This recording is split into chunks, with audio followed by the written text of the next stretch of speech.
vous remercie pour votre accueil et j'aimerais que nous puissions ensemble lire un texte de l'Écriture qui est situé dans l'Évangile de Jean au chapitre 13.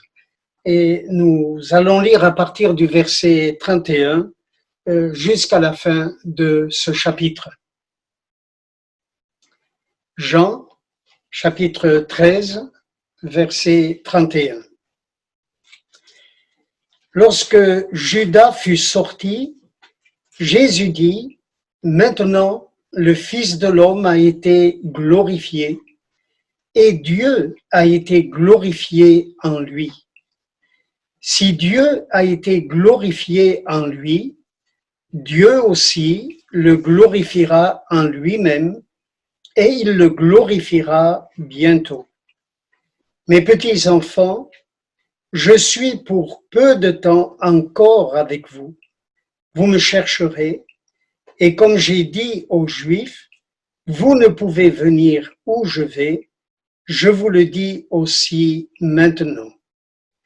Je vous donne un commandement nouveau.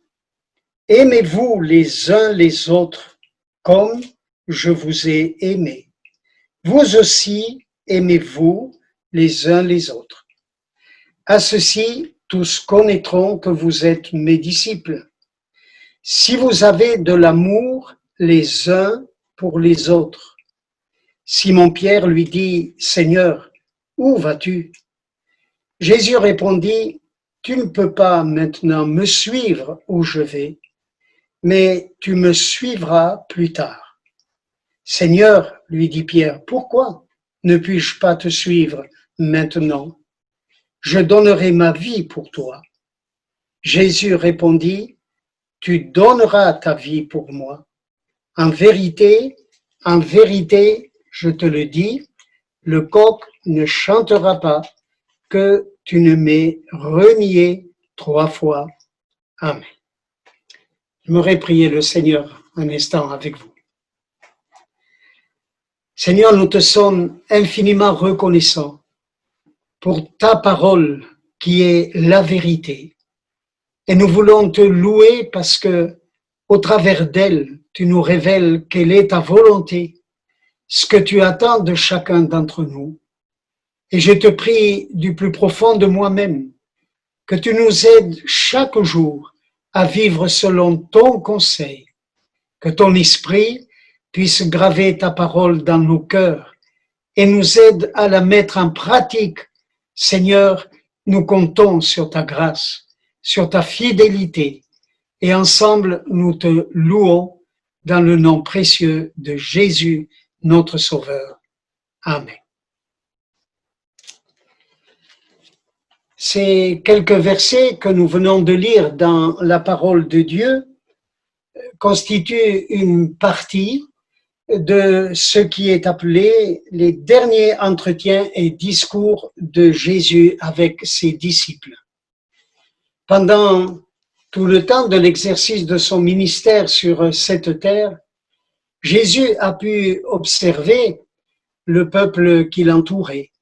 Et nous nous rappelons ensemble qu'à un moment donné, il a fait un reproche à ce peuple en disant « Vous êtes un peuple qui m'honore du bout des lèvres, mais dont le cœur est éloigné de Dieu. » Il a observé, bien sûr, les pratiques religieuses des pharisiens autour de lui, et il s'est rendu compte que tout n'était qu'apparence.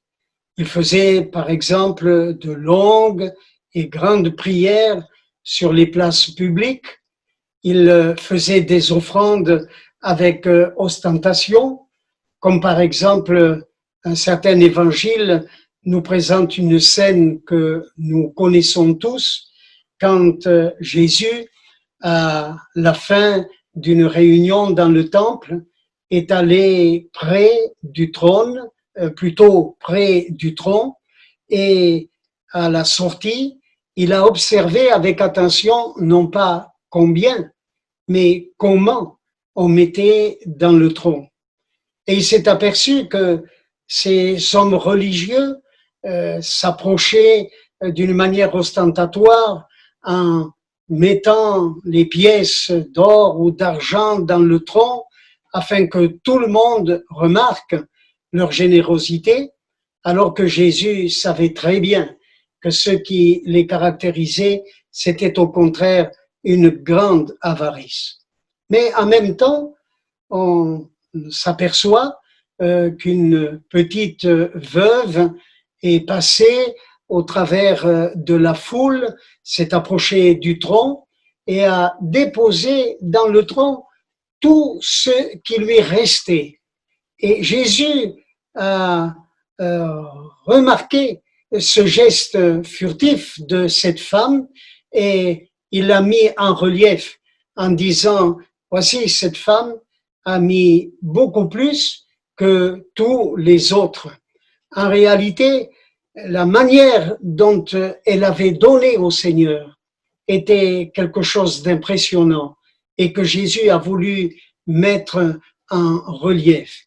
Nous pouvons imaginer que cette femme qui était dépourvue de tous les biens matériels, se trouvant dans le temple, pouvait être aussi préoccupée par l'avenir. Mais elle a été attentive à tout ce qui se disait dans le temple, elle a écouté la lecture de certains psaumes. Il y en a un en particulier qui révèle que Dieu est le mari, l'époux de toutes les veuves et le père de tous les orphelins. Et cette parole a dû toucher profondément son cœur, de telle sorte que ce qui était important pour elle, ce n'était plus les 2 petites pièces qui lui restaient pour vivre, mais de compter sur la fidélité, la bonté et l'amour de Dieu. Et dans un geste plein de foi, se confiant en l'Éternel, elle a donné tout ce qu'elle avait à sa disposition. Et Jésus a relevé cela. Et partout où l'Évangile est prêché, eh bien, l'exemple de cette femme est également donné. Donc, nous pouvons souligner que ce qui compte aux yeux de l'Éternel, ce ne sont pas les signes extérieurs d'une certaine religiosité, d'une certaine profession de foi, mais ce qui est important, c'est les signes intérieurs d'une authentique relation avec Dieu, d'une véritable communion avec Dieu. Et précisément avant de quitter cette terre, Jésus a voulu donner, souligner 3 caractéristiques importantes du croyant qui est consacré à l'Éternel. Et je voudrais vous les citer en essayant plus tard de les développer l'une après l'autre. Et la première caractéristique qui a une grande importance aux yeux de l'Éternel, c'est que nous devons être préoccupés d'une manière permanente par la recherche de la gloire de Dieu. La deuxième caractéristique, eh bien, c'est un amour particulièrement grand pour nos frères et nos sœurs. Et nous verrons que cet amour ne se trouve pas naturellement dans notre cœur, mais qu'il est déversé par le Saint-Esprit. Et Jésus a dit, voici un commandement nouveau, aimez-vous les uns les autres comme je vous ai aimé. Et la troisième et dernière caractéristique sur laquelle, eh bien, nous terminerons notre méditation, c'est tout simplement une loyauté indéfectible à l'égard du Seigneur, à l'égard de notre Dieu. Donc, je vais reprendre cette parole que le Seigneur a prononcée en premier et qui est venue juste après que Judas fut sorti. C'est comme s'il poussait un cri de soulagement en voyant que le traître, Judas, était sorti et maintenant il peut en toute liberté s'exprimer et parler à ses disciples. La première chose qu'il dit, c'est maintenant le Fils de l'homme a été glorifié. Nous pourrions nous poser la question, pourquoi juste à ce moment-là peut-il dire que le Fils de l'homme est glorifié? Bien, tout simplement parce que Jésus est venu pour accomplir le plan rédempteur de Dieu, un plan qui est établi de toute éternité, qui même dès avant la fondation du monde, est-il écrit dans la Bible, Dieu nous connaissait et il avait déjà prévu un moyen de salut au travers de la personne de Jésus. Et tant que tout ce qui était annoncé concernant le Seigneur et ce plan de salut n'était pas accompli, eh bien, il y avait quelque chose qui manquait. Mais ici, alors que Jésus est prêt à obéir totalement au Seigneur en se soumettant à sa volonté, car rien ne peut glorifier autant notre Dieu que la soumission à la volonté de son Père. Là maintenant, eh bien, il dit, le Fils de l'homme est glorifié. On pourrait se poser la question aussi, quel lien peut-il y avoir entre la croix, ce lieu de souffrance, ce lieu d'ignominie, ce lieu, je dirais, qui est pour ceux qui sont conduits jusque-là, eh bien, une humiliation extrême. Quel lien peut-il y avoir entre la croix et la gloire dont le Seigneur parle? Le Seigneur s'était préparé à mourir, en effet, pour les hommes que nous sommes, mais le Seigneur connaissait toute la souffrance qu'il attendait. Cependant, vous remarquez avec moi, il ne parle pas de la mort, mais il parle de la gloire. Et ceci nous interpelle, parce qu'en fait, c'est ça qui est surprenant à l'heure actuelle, de voir que l'on essaie de contourner la croix pour atteindre la gloire, tandis que le Seigneur a affronté la croix. Il s'est confronté à la croix parce que c'était le seul moyen aussi par lequel il pouvait nous sauver. Et quelle manifestation de sa gloire, comme de son amour, d'avoir accepté de se soumettre totalement à la volonté de Dieu pour nous acquérir un si grand salut.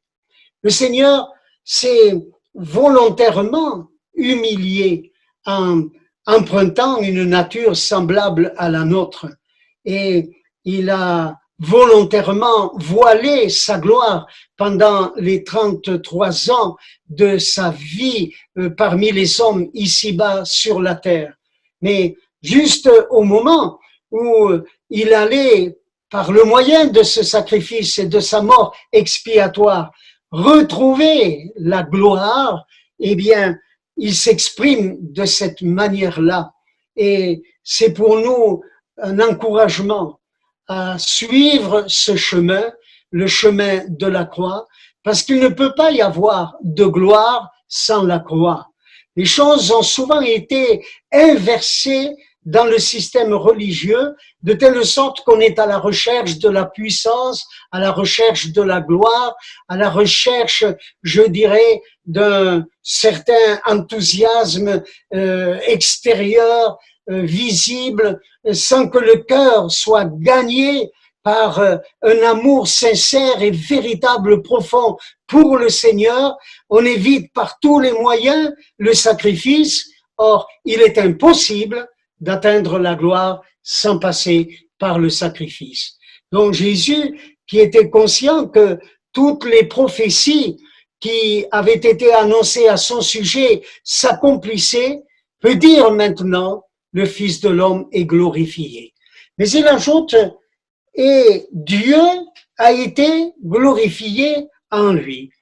Évidemment, nous pouvons aussi nous demander de quelle manière Dieu est glorifié en lui au travers de ce sacrifice sur la croix. Eh bien, je découvre dans un premier temps que la puissance de Dieu est révélée au travers de la croix. De quelle manière? Lorsque Pierre s'adresse au peuple le jour de la Pentecôte, à un moment donné, il va dire les rois de la terre se sont soulevés et les princes de ce monde se sont ligués ensemble contre ton serviteur loin de l'Éternel. Et nous voyons que là sur la croix, c'est déchaîner la puissance de Satan, la puissance des ténèbres, la haine du monde, la colère des hommes qui n'ont pas reçu sa vérité et qui n'ont pas voulu être éclairés par sa lumière. Tout cela s'est manifesté sur la croix. Mais nous découvrons que c'est justement par ce moyen que Dieu a prouvé sa puissance, parce que par la croix, il nous a délivrés de la puissance des ténèbres et des conséquences du péché. C'est là qu'il nous a délivrés de ce qui vient de la part de l'ennemi. Il a terrassé l'ennemi et nous voyons là le déploiement de la puissance de Dieu. Mais nous pouvons voir aussi une autre des caractéristiques, ou plutôt un autre des attributs de Dieu, c'est sa justice. Comment est-ce que Dieu pouvait rester juste tout en sauvant le pécheur, en rachetant le pécheur? D'autant plus qu'il est écrit, le salaire du péché, c'est la mort. Donc, il fallait, comme d'ailleurs le prophète Ésaïe lui-même nous le révèle, que l'iniquité de nous tous retombe sur lui.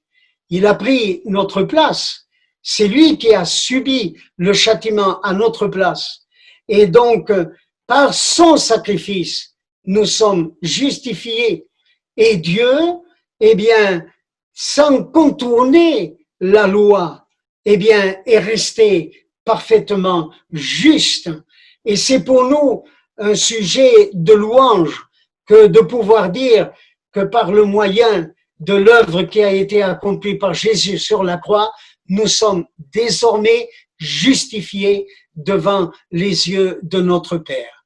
La sainteté de Dieu, un autre attribut de l'Éternel, se trouve aussi révélé à la croix. Nous connaissons tous ce que le prophète Habakkuk, dans son chapitre 1er de son livre, et au verset 13, si je ne me trompe, dit que Dieu ne peut pas voir le péché. Il a en horreur l'iniquité. Et comme nous venons de le dire, Dieu faisant retomber sur Jésus l'iniquité de nous tous, eh bien, à un moment donné, c'est comme si le Fils ressentait l'abandon total de son Père, puisque notre péché était placé sur lui. C'est ce qui lui a fait pousser ce cri déchirant que nous connaissons au travers de la lecture des évangiles, qu'en s'adressant à son Père, il a dit « Mon Dieu, pourquoi m'as-tu abandonné ?» Et c'était juste un abandon momentané pour que nous ne connaissions jamais l'abandon de notre Dieu si notre foi est placée dans l'œuvre que Jésus a accomplie sur la croix. Et en accomplissant cette œuvre, eh bien, le Père a été glorifié, sa justice a été révélée, sa sainteté a été révélée, son immense amour a été révélé. Si nous avons pu, les uns et les autres, célébrer le nom de l'Éternel ce matin en exprimant notre reconnaissance, c'est parce que nous sommes conscients d'être aimés de Dieu. Et la Bible dit que l'amour de Dieu est éternel. Et il a prononcé encore une phrase supplémentaire et il a dit non seulement Dieu est glorifié en moi, mais il est dit Dieu aussi le glorifiera en lui-même. Je note ici cette espèce de futur. Il le glorifiera en lui-même. Alors ça veut dire que il y a encore quelque chose qui est à venir. Dieu ne s'arrête pas seulement à la croix, mais après la croix, il y a la résurrection. Après la résurrection, il y a l'ascension. Après l'ascension, il y a la glorification et l'effusion du Saint-Esprit sur l'Église. Mais il y a aussi une espérance qui se trouve dans chacun de nos cœurs et qui fait que nous nous réjouissons tous les jours, malgré les circonstances difficiles que parfois nous pouvons être amenés à traverser. Et l'espérance que nous avons, c'est le retour du Seigneur qui va venir pour régner. Nous connaissons tous ce verset de l'Écriture qui dit que si nous souffrons avec Christ, nous régnerons aussi avec lui. Donc, quand le Seigneur va venir pour régner sur cette terre, là encore, la prophétie va s'accomplir. C'est une chose à venir. Il règne déjà dans nos cœurs et dans nos vies. Il règne dans l'Église par le moyen de son esprit. Mais nous savons aussi que toutes les prophéties qui parlent de cet événement remarquable quand Jésus posera les pieds sur le mont des Oliviers et qu'il viendra pour donner une juste rétribution à tous ceux qui se sont opposés à la volonté de Dieu, au plan de Dieu, et qu'il établira ce règne de 1000 ans.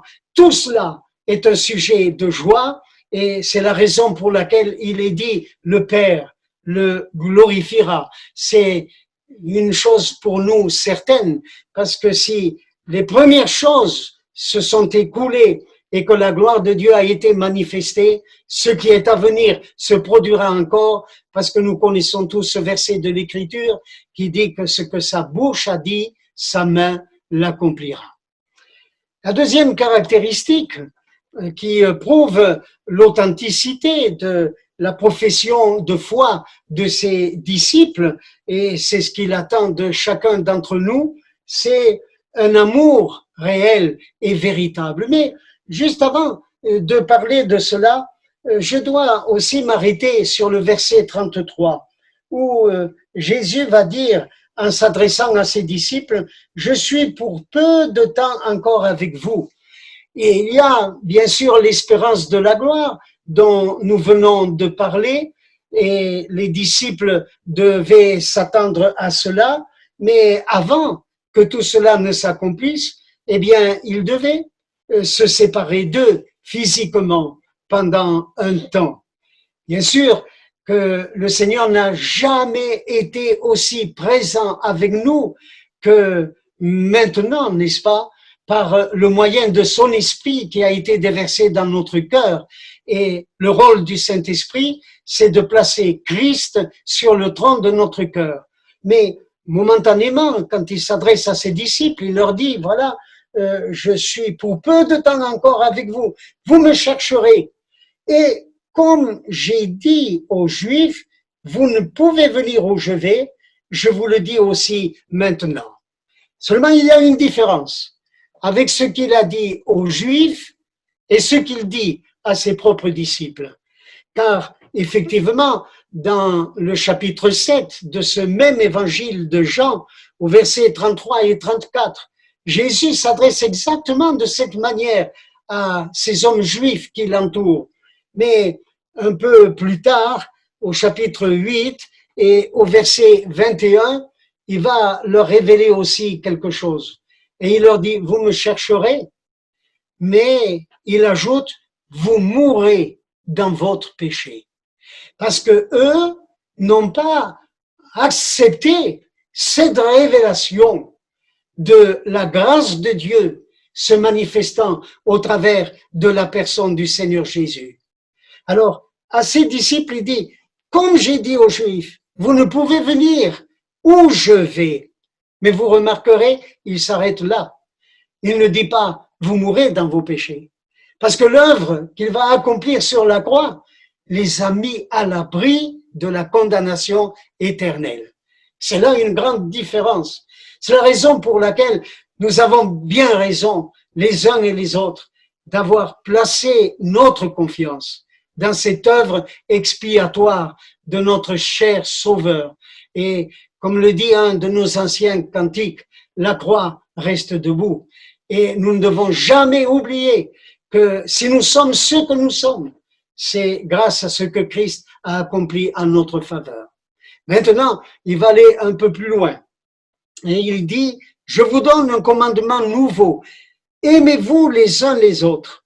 Et il ajoute, comme je vous ai aimé, vous aussi aimez-vous les uns les autres. Alors, ici, mes chers frères et sœurs, nous devons faire une petite différence avec ce que l'on trouve comme manifestation de l'amour parmi parfois certaines dénominations dites chrétiennes, mais qui malheureusement n'ont pas cette action de l'Esprit de Dieu qui est le seul à déverser dans notre cœur l'amour de Dieu. Nous devons en convenir, ni les uns ni les autres, nous sommes capables par nous-mêmes d'aimer comme le Seigneur a aimé.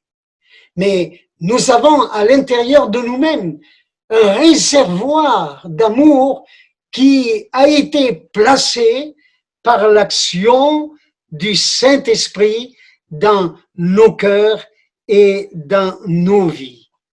Et Jésus dit, voilà donc le commandement nouveau. Ceci a dû avoir un impact formidable dans la vie de Jean. Parce que non seulement dans l'évangile, comme nous venons de le lire, Jean rapporte ces paroles de Jésus, mais dans son épître, la première épître au chapitre 3 et au verset 11, il dit ce que vous avez entendu dès le commencement, c'est que nous devons nous aimer les uns les autres.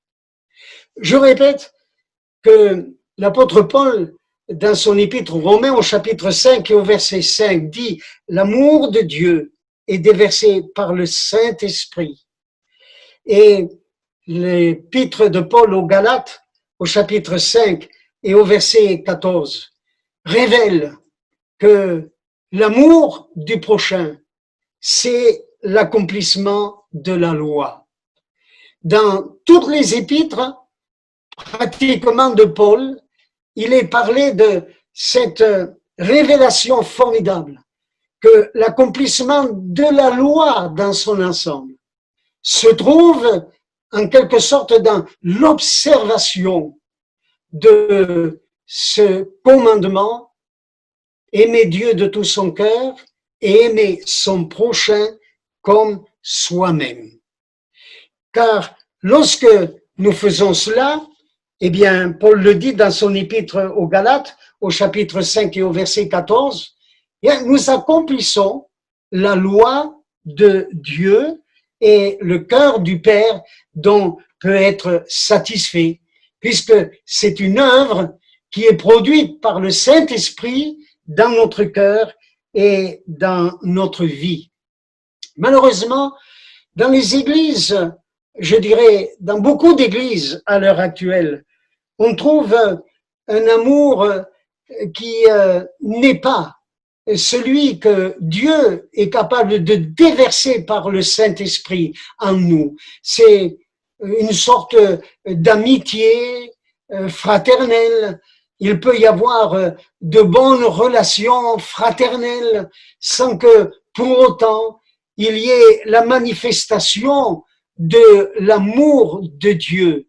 L'amour de Dieu, l'amour agapé, c'est un amour qui nous conduit au sacrifice, au don de nous-mêmes pour les autres.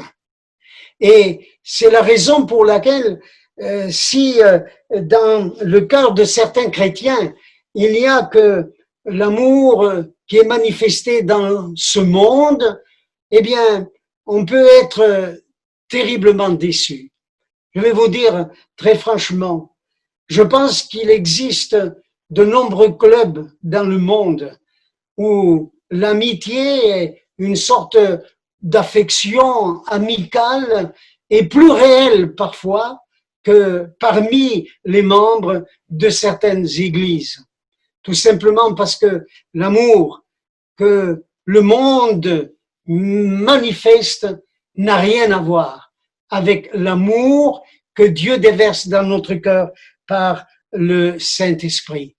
Vous voyez, l'amour que le Seigneur veut que nous ayons n'est pas la tolérance de certaines choses qui ne sont pas conformes à la volonté de Dieu.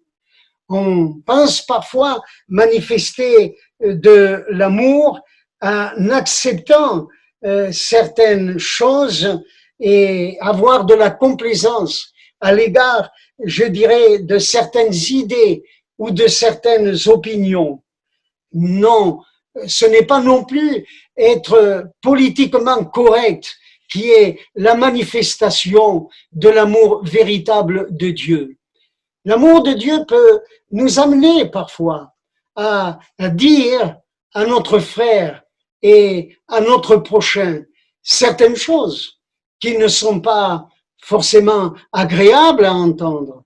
Mais quand nous avons pour but la recherche de la manifestation de la gloire de Dieu dans la vie de notre prochain, alors là, nous accomplissons, je dirais, la volonté de Dieu.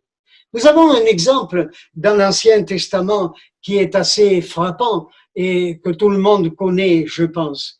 C'est l'histoire de Nathan, le prophète, qui est allé trouver David lorsqu'il avait transgressé la loi et qu'il était tombé dans le péché. Nous connaissons tous de quelle manière il s'y est pris pour l'amener à réaliser ce qui le caractérisait au plus profond de lui-même. Et quand finalement il a porté une accusation contre la personne qui n'était dans le fond qu'une illustration, eh bien le prophète Nathan a profité pour lui dire « cet homme que tu condamnes, c'est toi ». Et en réalité, nous avons vraiment besoin des fois d'être placés en face de certaines choses, non pas de la part de quelqu'un qui se met sur un piédestal et qui nous considère comme étant son inférieur, mais vraiment de quelqu'un qui nous aime suffisamment pour que ce qui ne plaît pas à Dieu dans notre vie et dans notre cœur puisse être enlevé et que l'Esprit de Dieu triomphe de toutes les choses négatives qui ne peuvent pas glorifier Dieu. D'ailleurs, la parole de Dieu nous dit dans un autre évangile, je crois que c'est dans l'évangile de Matthieu au chapitre 5, Jésus s'adresse à ses disciples aussi en ces termes et il dit « Vous êtes la lumière du monde ». Après avoir dit lui-même qu'il était la lumière, ce qui veut dire donc que la lumière que reflétaient, je dirais, les disciples n'était pas la leur ni celle de leurs œuvres, mais était celle de Christ, lumière du monde, et de son œuvre. Et il dit, il faut que cette lumière brille afin que Dieu soit glorifié. Donc, il est normal que nous puissions mettre en pratique ce que la Bible déclare aussi quand il est dit « Veillez les uns sur les autres pour vous exciter à la charité et aux bonnes œuvres ». Et quand nous lisons avec attention la parole de Dieu, bien, nous découvrons que la parole du Seigneur ne nous caresse pas dans le sens du poil. Elle nous révèle, évidemment, certaines choses, nous révèle l'amour de Dieu, nous révèle la grandeur de Dieu, nous révèle la puissance de Dieu, et en même temps nous révèle ce que nous sommes, et nous révèle combien nous sommes loin de lui être agréables. Et le but, c'est que nous nous rapprochions de lui pour que nous cherchions le secours qui ne peut venir que de son esprit. Et c'est comme cela que nous pouvons triompher de certaines choses dans notre cœur et dans notre vie. Alors, je me suis également dit, que dit la Bible au sujet de l'amour que nous devons manifester? Il n'est pas du tout ce que le monde considère comme amour, je me répète volontairement, mais par exemple, la première chose qui peut caractériser quelqu'un qui aime véritablement, c'est qu'il puisse d'abord reconnaître lui-même les torts qu'il peut avoir causés à quelqu'un d'autre. C'est une manière de manifester l'amour de Dieu, que de reconnaître d'abord ses torts et ensuite, en accomplissant le désir et la volonté de Dieu, c'est d'aller pour que ces choses-là soient réparées. Nous avons perdu bien souvent cette manière d'agir au sein de nos églises. Et je voudrais vous dire, mes chers frères et sœurs, que l'amertume souvent dans le cœur ne vient pas seulement des différences doctrinales. Bien sûr, ça peut être un point, mais ça vient souvent de ce que nous conservons comme cela dans le cœur, le souvenir justement du tort que l'on a pu nous faire.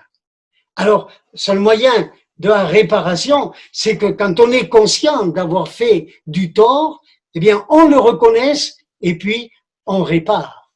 Mais il y a aussi une autre manière de manifester l'amour, c'est de pardonner celui qui nous a offensés. Pardonner, et je vais même ajouter quelque chose, je ne sais pas si cela est peut-être, comment dirais-je, bien compris, mais pardonner même que l'on nous demande pardon ou pas. La première chose est déjà dans le cœur d'être délivré de toute forme d'amertume.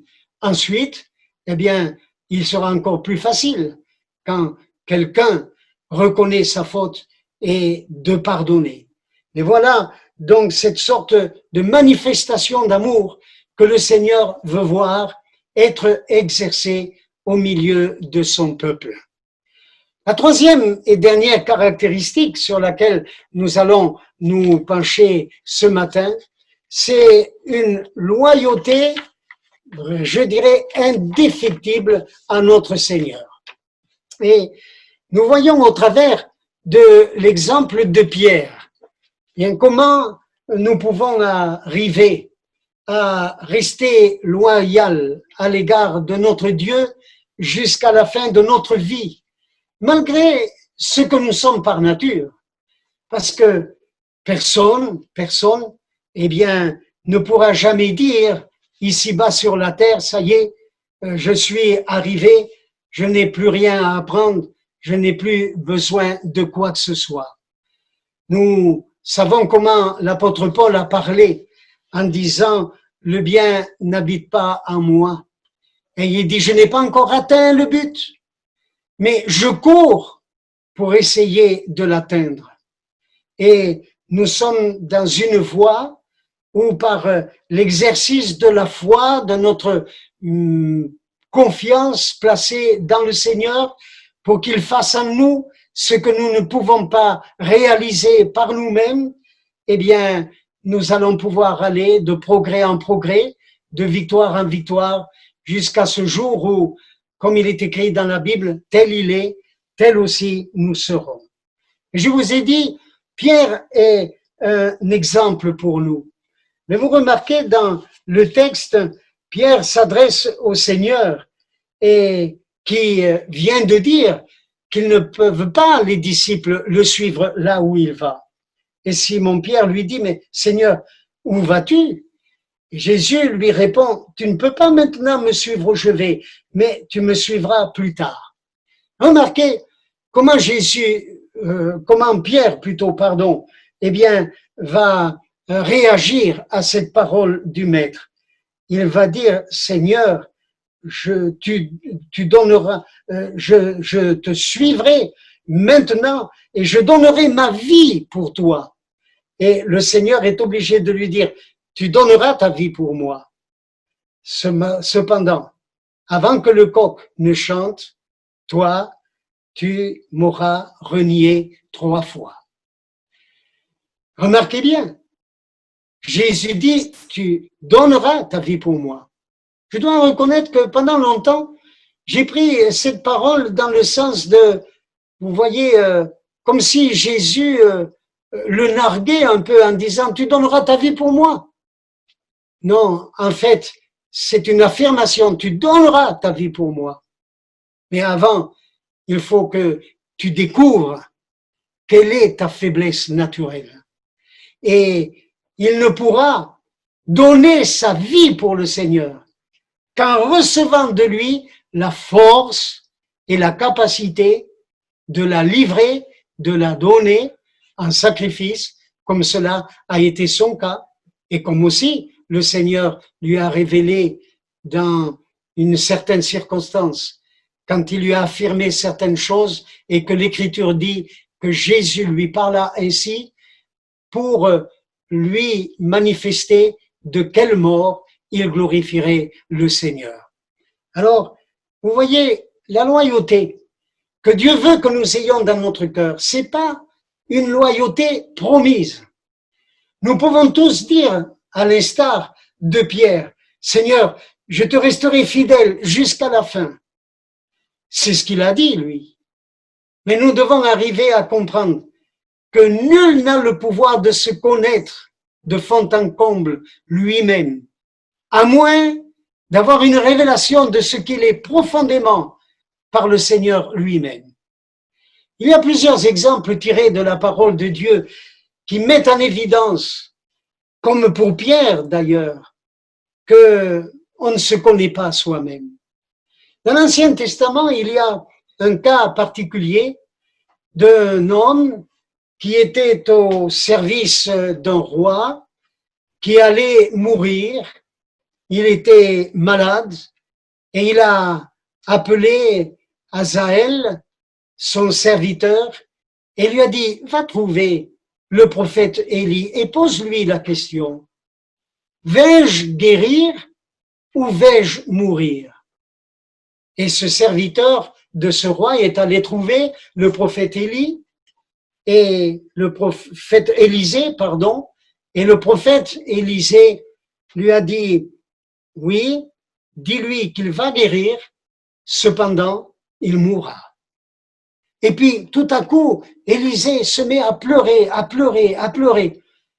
Et, étonné, Azaël lui pose la question, et pourquoi mon Seigneur pleure-t-il comme cela?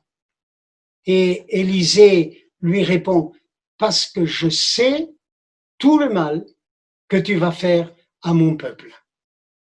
Au moment même où Azaël parlait avec le prophète Élisée, il ne pouvait pas être conscient de ce qu'était son véritable cœur. Mais cela lui a été révélé plus tard, et nous savons tous que lorsqu'il est revenu vers son roi, il a pris une couverture qu'il a placée sur le visage de son maître, il l'a étouffé, il a pris sa place et il a été exécrable pour la suite des temps. Ça veut donc bien dire que parfois, d'une manière très sincère, nous pouvons faire des promesses à notre Seigneur. Nous pouvons faire promesses de loyauté, promesses de fidélité. Mais le Seigneur ne peut pas se contenter d'une promesse pour le futur comme cela. C'est au fur et à mesure que nous avançons, que nous recevons du Seigneur la force, la capacité de pouvoir traverser certaines choses en vainqueur et lui rester fidèle jusqu'à la fin. Parfois, j'ai entendu des chrétiens me dire en face de certaines situations tragiques, de l'exemple et le témoignage de certains martyrs, ah, si je devais traverser une situation semblable, je crois que je ne pourrai pas le tenir.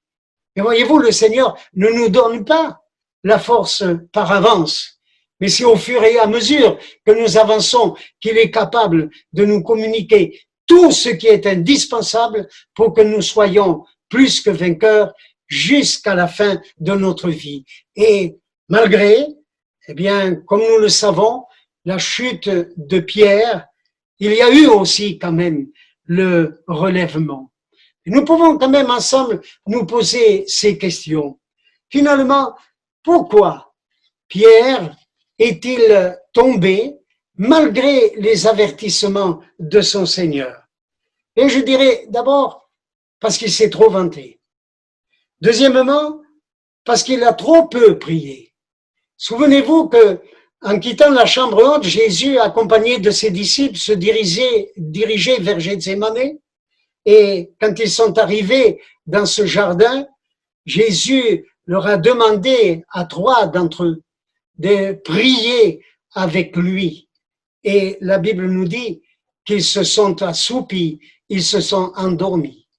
Au moment même où il fallait veiller et prier, Pierre a été négligent.